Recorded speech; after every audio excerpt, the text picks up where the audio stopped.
Selamat pagi pemirsa, salam sehat. Bangsa ini terhitung masih tidak berdaya mengantisipasi bencana banjir dan tanah longsor. Tiap tahun bencana hidrometeorologi itu rutin menghampiri daerah-daerah di seantero tanah air. Dalam mitigasi bencana, otoritas di daerah masih menekankan penanganan ketika bencana telah terjadi, bukan yang sifatnya preventif. Hal itu terbukti dengan terus berulangnya bencana banjir dan tanah longsor setiap tahun di wilayah yang sama. Mitigasi bencana mestinya tidak menunggu sampai bencana banjir dan tanah longsor menjadi langganan daerah. Inilah editorial Media Indonesia hari ini Sabtu 8 Oktober 2022 dengan tema Kerja Panjang Mitigasi Banjir. Bersama saya, Eva Wondo. Editorial Media Indonesia juga dapat Anda simak di MG Radio Network di frekuensi 94,7 FM di kawasan Jakarta dan sekitarnya. Para pendengar bisa turut berpartisipasi dan berinteraksi dalam editorial Media Indonesia. Sampaikan pendapat Anda pemirsa dengan berpartisipasi melalui telepon interaktif di nomor 0215839900. Dan pagi hari ini telah hadir bersama saya anggota Dewan Redaksi Media Group, Kania Sutistawinata. Selamat pagi Mbak Kania, apa kabar Mbak? Selamat pagi Eva, kabar baik. Salam sehat ya. Alhamdulillah, baik juga Mbak Kania, salam sehat untuk Mbak Kania dan tentunya juga untuk pemirsa ya. Mbak Kania dan juga pemirsa, hari ini adalah peringatan Maulid Nabi Muhammad SAW. Akan menjadi tanggal merah sehingga harian Media Indonesia tidak terbit ya Mbak Kania. Betul. Tapi kita tetap akan membahas editorial Media Indonesia dan juga informasi dari laman Media Indonesia. Kita awali sebelum kita nanti akan membahas editorial Media Indonesia terkait dengan kerja panjang mitigasi banjir. Kita akan bahas dulu dua informasi yang ada di laman Media Indonesia ya Mbak Kania dan juga pemirsa. Ini dua headline terbaru. Kenapa? Dua headline terbaru. Iya, betul, dua headline. Yang pertama, Presiden Alhamdulillah sepak bola Indonesia tidak kena sanksi FIFA.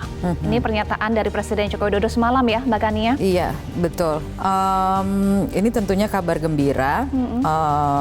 Kemudian dari Presiden juga mengatakan pemerintah Indonesia bersama-sama dengan Federasi Sepak Bola Internasional atau FIFA akan membentuk tim transformasi sepak bola Indonesia. Betul. Dan dalam proses tersebut FIFA nanti akan berkantor di Indonesia juga. Dan kemudian ada langkah-langkah kolaborasi yang akan dilakukan antara FIFA, Konfederasi Sepak Bola Asia atau AFC dan pemerintah Indonesia. Paling tidak ada 5 poin. Betul. Yang kemudian digarisbawahi. Yang pertama-tama tentunya adalah untuk membangun standar keamanan stadion di seluruh stadion yang ada di Indonesia. Kemudian yang kedua memformulasikan standar protokol dan prosedur pengamanan yang dilakukan oleh pihak kepolisian berdasarkan standar keamanan internasional. Dan kemudian yang ketiga melakukan sosialisasi dan diskusi dengan klub-klub bola di Indonesia termasuk perwakilan supporter untuk mendapatkan saran dan masukan serta komitmen bersama. Dan kemudian yang 2 poin terakhir adalah soal mengatur jadwal pertandingan untuk memperhitungkan potensi-potensi resiko serta menghadirkan pendampingan dari para ahli di bidangnya. Dan juga dikatakan oleh Presiden Jokowi, Presiden FIFA Gianni Infantino akan berkunjung ke Indonesia dalam waktu dekat di bulan Oktober atau November.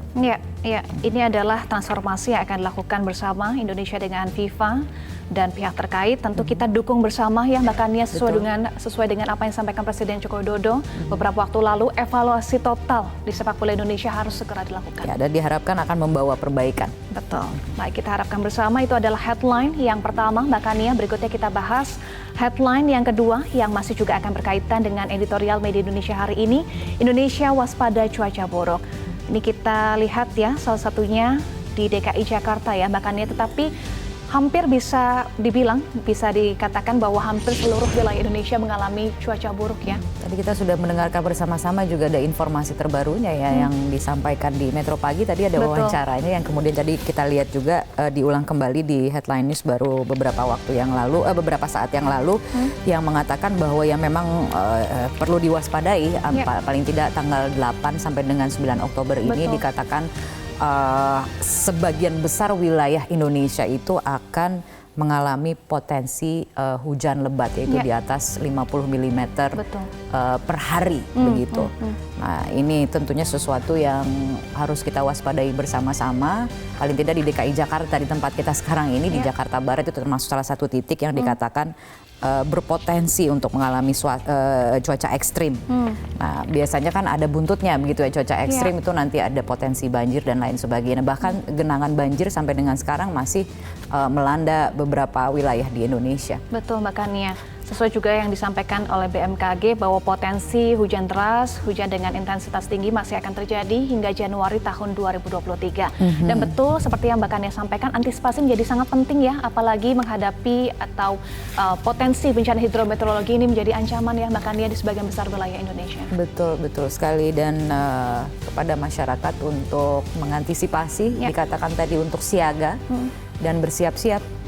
Betul.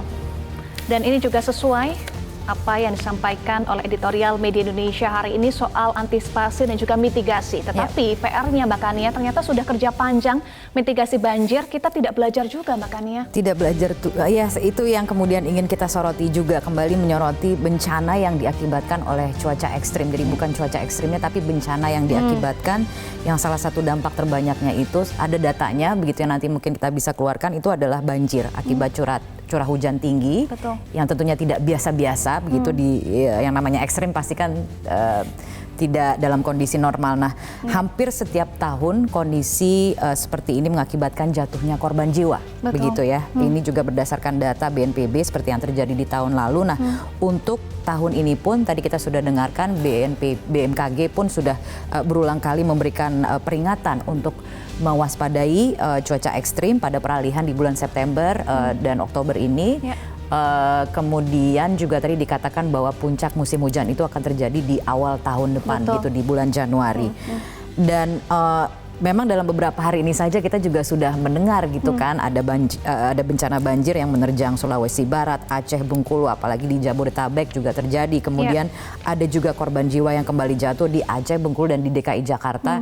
Yang terbaru adalah di Jakarta Selatan. Dan tidak kurang dari 40.000 orang itu terpaksa mengungsi bahkan di Provinsi Aceh. Nah, persoalannya mengapa mitigasi jangka panjang tidak bisa dilakukan? Mengapa harus menunggu kedaruratan itu terjadi dulu, dan jangan menganggap bahwa banjir dan tanah longsor ini sesuatu yang biasa gitu kan? Apalagi dibilang langganan untuk di beberapa daerah gitu. Jadi kalau kita melihat sekarang sebagian besar warga juga terpaksa mengungsi ini bukan solusi satu-satunya, artinya itu bukan solusi. Jadi harus ada solusi jangka panjang. Betul. Nah, kalau kita bicara soal solusi jangka panjang, itu kan berarti ada kerja pencegahan yang juga jangka panjang. Preventif ya Mbak Kania. Betul. Jadi yang bisa dilakukan sepanjang tahun gitu. Dan itu menjadi tanggung jawab pemerintah. Menjadi tanggung jawab pemerintah.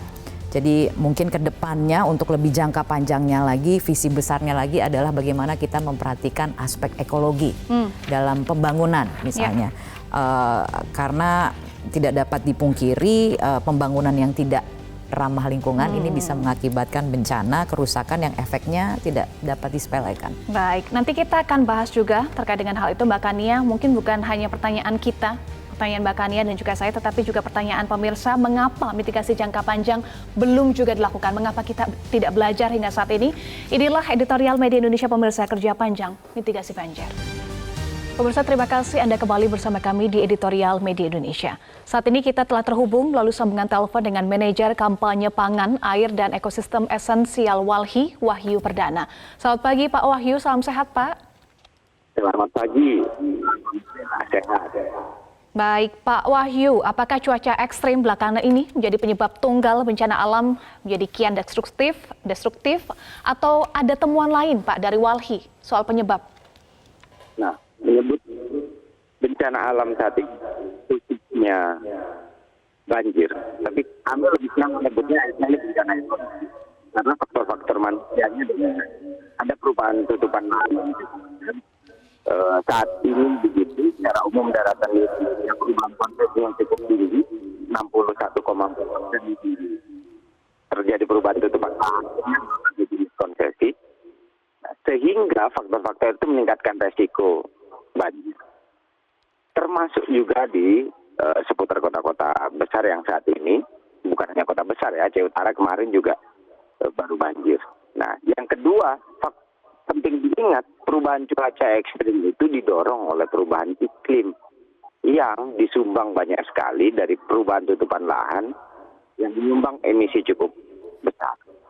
Begitu. Baik. Cuaca, perubahan iklim, dan juga faktor manusia. Kalau kita bicara dampaknya tentu bencana hidrometeorologi, bencana ekologi mengintai setiap tahun. Tetapi pencegahannya masih saja belum maksimal, Pak. Celahnya di mana sebetulnya mitigasi bencana kita?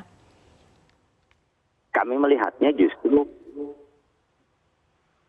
upaya yang penting itu adalah mengembalikan fungsi bukan hanya di kawasan hilir, tapi di kawasan hulu. Banyak sekali penanganan banjir, tapi pendekatannya masih dalam jangka pendek. Bahwa itu dibutuhkan untuk kedaruratan, benar. Tapi dalam jangka panjang, kawasan hulunya juga dijaga dong. Dan itu misalnya muncul dalam banyak catatan di teman-teman wali eksekutif daerah kami. Di Palembang begitu, misalnya yang baru mengajukan gugatan terhadap wali kotanya untuk banjir, yang didorong kan meminta mengembalikan fungsi-fungsi rawa. Di sekitarnya juga ada kawasan ekosistem rawa gambut. Di Jakarta juga punya problem yang sama, tidak hanya di Jakarta. Sepanjang kawasan di puncak, kawasan hutan resapannya begitu turun, jumlahnya, luasannya, maka satu yang menerima dampak di kawasan ini adalah Jakarta. Nah, sayangnya regulasi-regulasi sekarang justru memudahkan perubahan fungsi lahan dengan berbagai alasan. Beberapa fungsi tata ruang kan juga banyak begitu. Baik, pertama soal mengembalikan fungsi ruang hijau, kemudian yang kedua adalah soal regulasi ya, catatan Anda. Apalagi Pak rekomendasi dari Walhi untuk kita bersama Indonesia, bersama melakukan mitigasi, menghalau bencana-bencana dampak dari cuaca ekstrim belakangan ini? Nah, yang ketiga penting melihat semua kita yang berada di sini dalam satu keterkaitan. Perubahan cuaca ekstrim tidak terjadi serta-merta. Tiap kita buka hutan, tiap kita rubah satu tutupan lahan, sumbangan emisinya cukup tinggi. Dan kalau itu terakumulasi, saat kami dan kita di sini menerima curah hujan yang lebih tinggi dibanding sebelumnya, ada beberapa wilayah lain juga mengalami kekeringan yang lebih ekstrim dari sebelumnya. Jadi penting melihatnya soal kesadaran lingkungan bukan hanya pada saat sekarang. Kami sering menyebutnya ini soal tanggung jawab antar generasi. Karena ada hak generasi berikutnya yang hilang kalau kemudian kita habiskan besar-besaran di saat kita hidup sekarang. Jadi penting menyadari soal lingkungan bukan soal hak kita, tapi juga soal generasi selanjutnya. Baik Pak Wahyu, tadi Anda singgung soal regulasi ya, dan tadi di awal Anda juga sampaikan soal perubahan iklim yang diduga memperparah kondisi ini. Apakah ini menjadi momen yang tepat, momentum yang tepat untuk mendesak pemerintah dan juga legislatif atau DPR untuk menyusun undang-undang perubahan iklim? Nah, ada dua hal ya, satu undang-undang perubahan iklim, satu undang-undang soal kebencanaan. Dua-duanya juga sedang dibahas di. Tapi penting sebenarnya catatan kami termasuk ada undang kebencanaan dan perubahan iklim. Melihat fungsi pemulihan lingkungan hidup harus masuk menjadi satu bagian di situ, bukan pada sesuatu yang bisa ditawar yang lain. Dan ini misalnya begini ya, pada beberapa regulasi pasca Omnibus, atas nama proyek strategis nasional, soal faktor-faktor indeks risiko bencana aja bisa dikesampingkan. Akhirnya kita sekarang yang terima resiko kenaikan bencananya cukup tinggi. Soal ramalan kenaikan ini bukan hal yang tidak terprediksi. BNPB dari dahulu juga bicara seperti itu. Kami menghitung kumulatif begitu. Kalau kondisi pemulihan lingkungannya dibiarkan, akan ada kenaikan bencana ekologis 7%. Spesifik pada banjirnya kami hitung 17%. Melihat tren dari tahun ke tahun. Jadi bukan sesuatu yang tidak terprediksi. Jadi dua regulasi tersebut juga harus meletakkan pemulihan lingkungan itu sebagai satu faktor solusi dalam jangka panjang. Kalau pendekatannya yang jangka pendek, kita akan menghadapi problem. Baik, terima kasih Manajer Kampanye Pangan, Air dan Ekosistem Esensial Walhi, Wahyu Perdana sudah bergabung bersama kami. Salam sehat selalu, Pak Wahyu. Sehat selalu, terima kasih. Baik, Mbak Kania tadi kita sudah simak, tetapi mohon maaf pemirsa jika ada sedikit kendala tadi karena ada gangguan jaringan komunikasi kami dengan Pak Wahyu, tetapi beberapa poin sudah kita tangkap ya Mbak Kania. Ya. Ya, pada prinsipnya apa yang disampaikan oleh Pak Wahyu tadi ini adalah soal bagaimana kemudian kita menghasilkan sebuah solusi jangka panjang gitu, bahwa permasalahan ada di depan mata, lalu kemudian apa yang akan kita lakukan begitu kan, perubahan seperti apa yang bisa kita lakukan. Misalnya yang tadi sempat disinggung adalah soal penataan ruang itu menjadi penting, kemudian juga pemulihan lingkungan hidup misalnya. Betul. Itu juga sesuatu yang harus kita pikirkan bersama-sama, bahwa dikatakan tadi ada undang-undang, jadi ini soal persoalan regulasi juga. Betul, bagaimana kita lebih serius lagi ke depannya, dan itu juga harus dikawal dengan regulasi yang mendukung begitu perubahan yang akan kita lakukan ke depan. Karena kalau kita bicara soal faktor cuaca saja, sebenarnya seperti yang tadi disampaikan oleh Pak Wahyu itu kan sesuatu yang bisa diprediksi begitu. Nah, kemudian bahwa belakangan ini kita melihat semakin banyak dampaknya begitu, seperti banjir dan longsor itu kan itu adalah penyebabnya, bukan akibatnya, akibatnya begitu, dari cuaca, dan juga ada faktor-faktor lain seperti perubahan iklim juga tadi disampaikan oleh Pak Wahyu gitu. Jadi memang ini butuh keseriusan, bahwa tadi disampaikan dalam editorial Media Indonesia, apakah akal itu sudah dipakai atau belum gitu ya. Nah, sedikit ini keras ya dari editorial Media Indonesia. Ya karena sejujurnya kita juga ya, apalagi sebagai kita tinggal di Jakarta, sebagai warga di DKI Jakarta, merasa bahwa banjir ini sesuatu yang sepertinya langganan gitu kan ya, tapi kan kita tidak bisa menganggap itu sebagai sesuatu kewajaran gitu ya. Apa yang perlu kita lakukan, sesimpel misalnya mengajak partisipasi dari masyarakat, itu bisa kita lakukan untuk antisipasi, tapi itu lagi-lagi adalah solusi jangka pendek. Kalau kita dulu mendengar misalnya jangan buang sampah sembarangan gitu, dan kemudian misalnya kerja bakti membersihkan saluran air gitu, membangun misalnya daerah resapan dan lain sebagainya gitu, itu adalah upaya-upaya yang mungkin bisa melibatkan partisipasi dari masyarakat. Tapi kalau lebih besarnya lagi, jangka panjangnya lagi, ini kita sudah bicara soal tata kelola gitu. Nah, tata kelola itu lagi-lagi harus membutuhkan pemerintah gitu, pemerintah daerah dalam hal ini gitu, untuk memikirkannya juga. Baik, nanti kita akan bahas lagi ya Mbak Kania soal jangka panjang, jangan sampai karena langganan jadi terbiasa solusinya adalah solusi jangka pendek saja, tetapi kita butuh adalah jangka panjang. Kita akan bahas usai jeda. Pemirsa tetaplah bersama kami di editorial Media Indonesia. Anda bergabung bersama kami di editorial Media Indonesia, dan sudah bergabung bersama kami Pak Poli dari Ambon.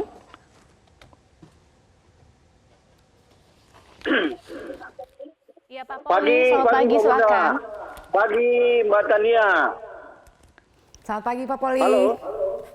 Silakan Pak Poli. Jadi begini, ya, saya kira ini persoalan-persoalan bukan saja di Jakarta dan hampir seluruh Indonesia. Saya mau mengatakan ini yang pertama pernah terjadi di Nusa Tenggara Timur. Bicara banjir ya, kemudian di Sorong, Papua. Nah, kalau saya dari Maluku hari ini, pagi ini berbicara, saya mau mengatakan begini Mbak Tania dan Mbak Yupona, bahwa kita di Maluku ini kan, khususnya di Maluku Tengah, ini kan baru musim-musim masuk musim kemarau. Hampir kurang lebih 5 bulan sejak dari Juli kemarin, dari Mei, Juni, Juli sampai dengan Agustus, bahkan September terakhir kemarin, itu kita masih hujan, Mbak. Jadi memang ini persoalan hampir seluruh daerah. Dan saya mau mengatakan begini, Mbak, kalau kita bicara banjir dan bicara tentang bencana-bencana alam terkait dengan musibah yang ekstrim, cuaca ekstrim ini Mbak Tania, saya punya cuma hanya satu Mbak. Pemerintah daerah itu harus mengevaluasi. Artinya begini, setiap tahun kita membuat RPJMD, ya RPJMD 5 tahun. Kemudian dibuat dalam musrembang, musyawarah rencana pembangunan daerah.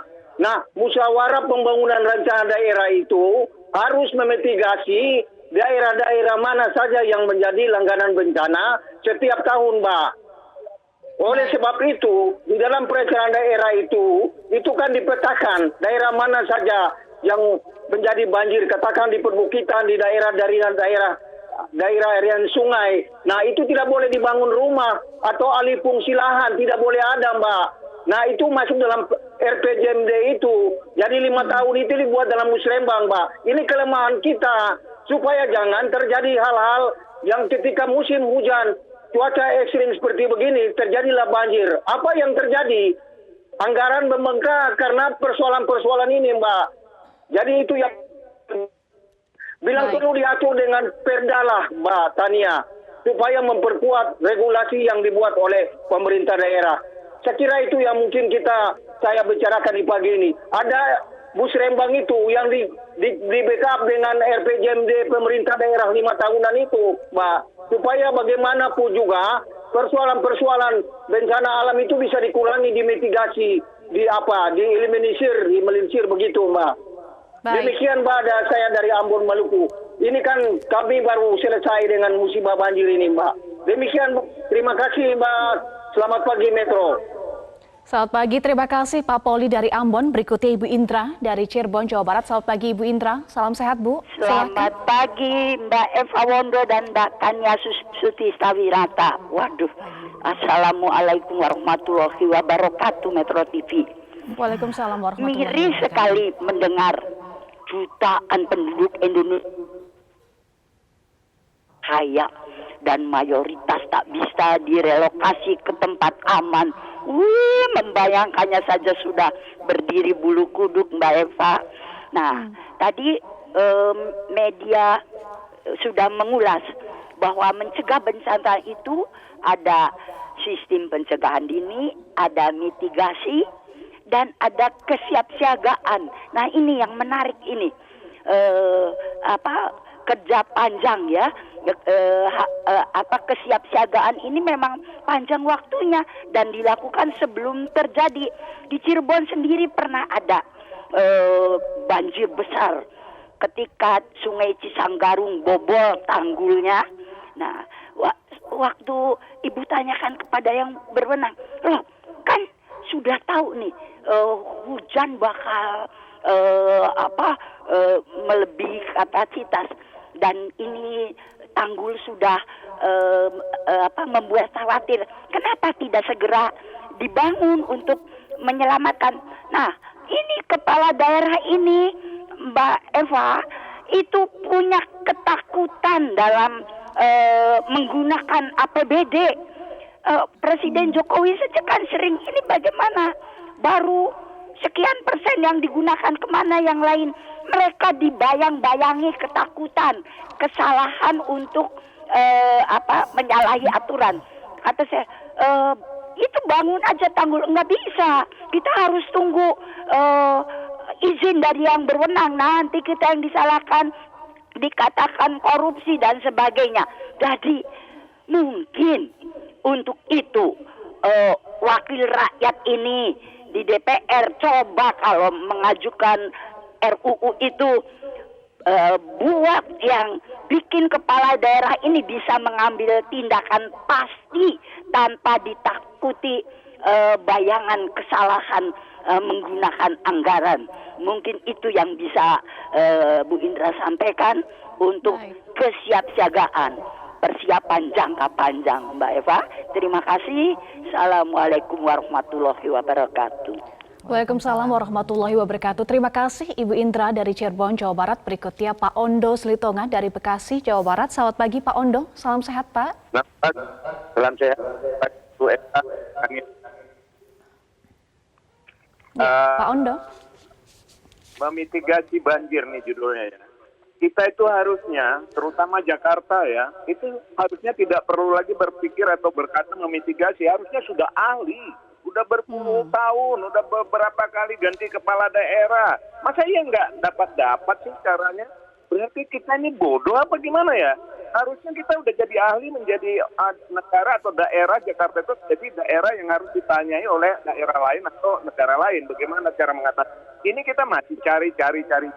Jadi saya sebenarnya sedikit saja, itu ruang terbuka hijaunya itu cuma tidak memadai. Kemudian coba perhatikan di perumahan-perumahan itu, harusnya ada area resapan di setiap tempatnya kecil, areanya kecil dijadikan tempat parkir mobil. Saya kira untuk memitigasi banjir juga harus satu menjadi memitigasi bencana. Mari kita harusnya fokus, komprehensif mengatasinya. Tidak hanya banjir tapi juga longsor, kebakaran hutan, membuang sampah, polusi, dan lain-lain. Nah ini KL harus serius, harus fokus. Jangan hanya cuman ngomong-ngomong doang saja. Kalau saya tidak salah, ini masalah lingkungan hidup ini 10 tahun lagi udah makin parah kalau tidak bisa mengatasinya. Jadi harus segera juga dibuat atau dibenahi itu masalah perundang-undangan tentang lingkungan. Terutama usulan daripada undang-undang Greenpeace itu. Coba dikaji ulang lagi. Jadi kalau memang itu baik, kenapa tidak gitu? Kita punya waktu singkat loh untuk ini. Kita harus bergerak bersama. Jangan hanya mengandalkan kepala daerah. Apalagi kalau kepala daerah menjadikan program mitigasi bencana itu jadi bahan korupsi. Ayo undang-undang lingkungan tentang lingkungan ini harus segera dibuat dan dikaji ulang. Demikian, terima kasih. Baik, terima kasih Pak Ondos Litonga dari Bekasi. Berikutnya kita sapa Ibu Ong Mewa dari Jakarta. Selamat pagi Ibu Ong, salam sehat Ibu. Salam sehat, selamat pagi Mbak Eva, Mbak Kania. Assalamualaikum warahmatullahi wabarakatuh. Waalaikumsalam warahmatullahi wabarakatuh. Resapan yang ada di DKI dipakai perumahan dan apartemen. Bangunan yang tidak ramah lingkungan Mbak Kania.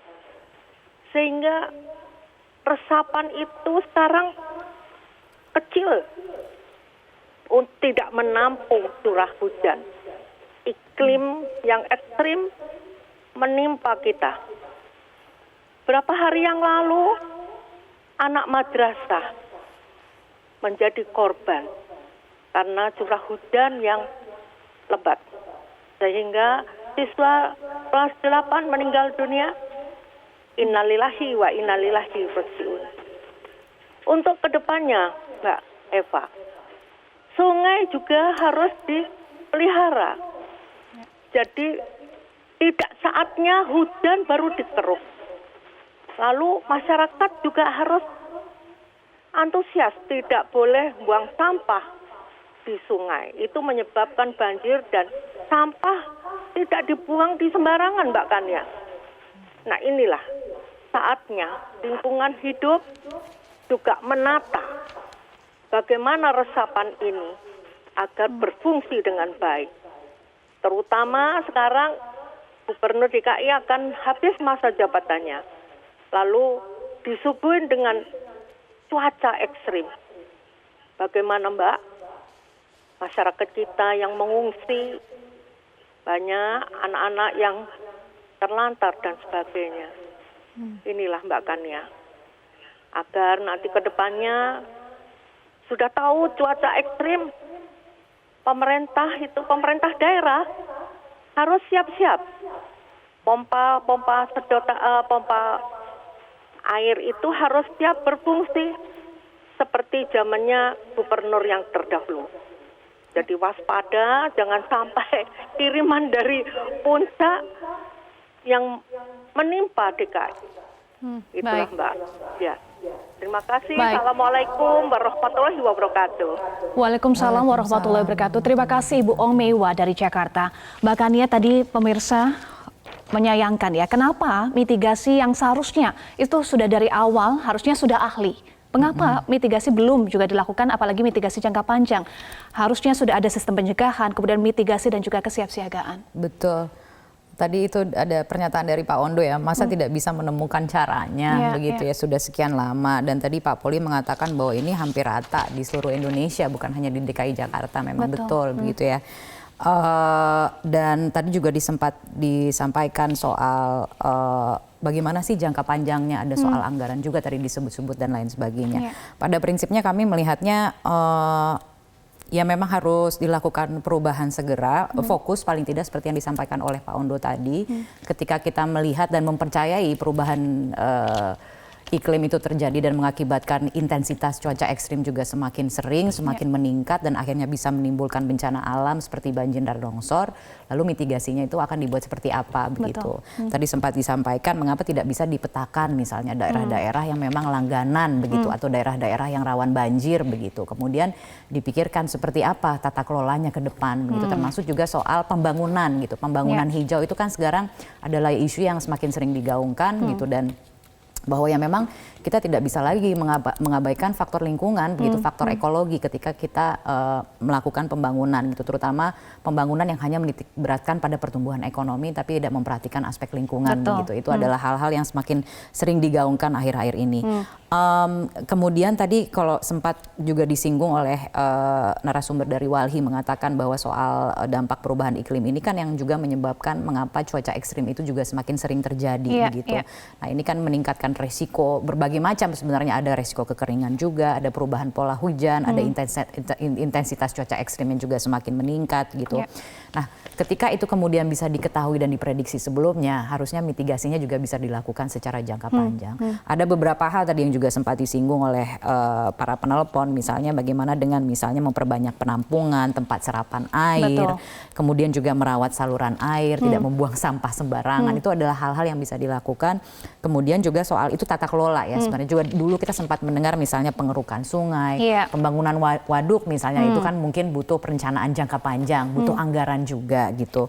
Dan kemudian soal penataan tata ruang begitu ya, mengembalikan lagi dan memperbanyak ruang-ruang hijau dan lain sebagainya. Sebenarnya di atas kertas itu kita sudah kurang lebih paham lah gitu ya. Nah, ini apakah soal kemauan atau soal keseriusan, soal fokus atau apa gitu ya, tapi yang pasti ya janganlah kita mendekati berbagai macam bencana alam yang belakangan ini semakin sering terjadi itu dengan hanya kesiapsiagaan saja gitu.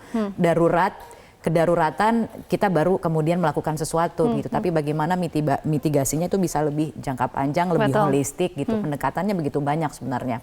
Dan tidak hanya soal pemerintah daerah, tadi ada juga regulasi, ada undang-undang yang sedang ditunggu di DPR begitu. Ada berbagai hal. Nah, ini bicara soal keseriusan dan kita sudah capek sebenarnya begitu ya. Tentu kita paham ya, kita yakin semuanya paham tata kelola, tata ruang, tetapi soal keseriusan itu yang menjadi PR, termasuk juga bagaimana dengan regulasi. Ya paling tidak kita fokus lah. Gitu. Paling tidak kita fokus, kita akan bahas sesaat lagi. Pemirsa tetaplah bersama kami di Editorial Media Indonesia.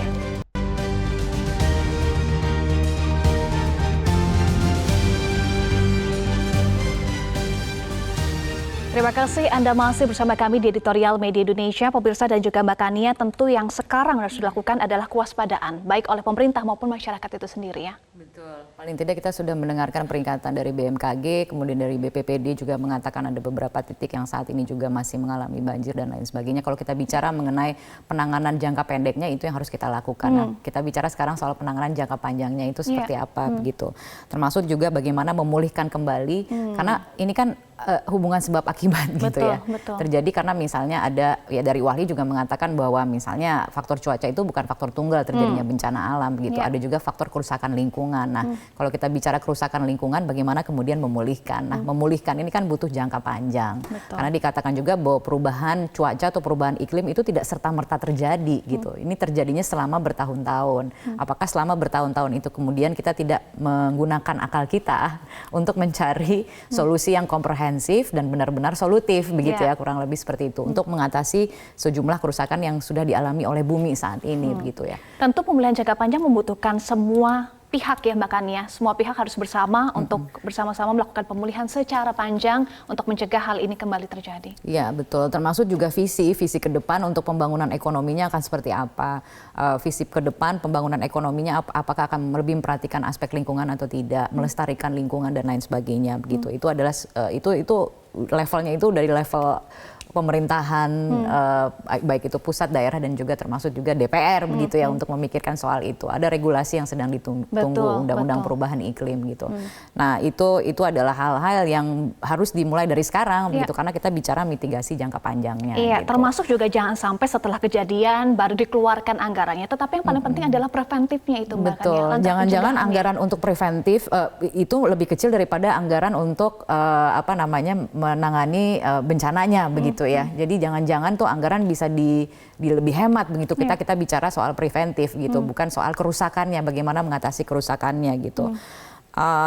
Jadi lagi-lagi ya untuk menggarisbawahi mungkin cuaca ekstrim itu tidaklah hanya sebab tapi juga akibat gitu sebenarnya. Kalau kita bicara soal perubahan iklim dan lain sebagainya, semakin sering kita mendengar soal itu dan itu juga diakibatkan oleh kerusakan lingkungan begitu. Misalnya begitu ya berapa persennya. Nah, saya saya memang bukan pakar lingkungan hidup, tapi tadi kita sudah mendengarkan ada pernyataan dari berbagai narasumber, dan saya semakin kesini tuh semakin percaya juga bahwa tata kelola itu menjadi penting untuk diperhatikan. Pembangunan yang ceroboh, yang terlalu mengedepankan aspek pertumbuhan tanpa aspek pelestarian, itu rasa-rasanya kok malah hanya akan menjadi beban ya, karena kita harus memikirkan bahwa bumi ini kan cuma satu, dan ini yang akan kita wariskan ke generasi yang akan datang. Betul. Gitu. Mengutip apa yang disampaikan oleh editorial Media Indonesia hari ini di kalimat terakhir ya, Mbak Kania menyambung apa yang Mbak Kania sampaikan bahwa harusnya pembangunan ekonomi yang berkelanjutan adalah yang ramah lingkungan. Bukan semata untuk kemaslahatan penduduk saat ini, melainkan juga untuk demi masa depan anak cucu bangsa Indonesia kelak. Itu adalah warisan kita untuk anak cucu kita. Baik, terima kasih Mbak Kania Sutisnawinata sudah bergabung bersama kami di editorial Media Indonesia. Salam sehat selalu. Salam sehat Eva. Pemirsa, mitigasi bencana hidrometeorologi bukan sekedar persiapan instan, semacam memindahkan perabotan rumah ke lantai atas. Antisipasi banjir dan tanah longsor memerlukan kerja pencegahan yang panjang dan kerap harus dilakukan sepanjang tahun. Visi pembangunan yang memperhatikan kelestarian lingkungan harus diperkuat, tidak hanya untuk kemaslahatan penduduk saat ini, melainkan juga demi masa depan anak cucu bangsa Indonesia kelak. Demikian editorial Media Indonesia untuk hari ini. Atas nama rekan-rekan yang bertugas, saya Eva Wondo pamit undur diri. Terima kasih atas perhatian Anda, terus patuhi protokol kesehatan, dan tetaplah bersama kami di Metro TV. Salam sehat.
Metro TV.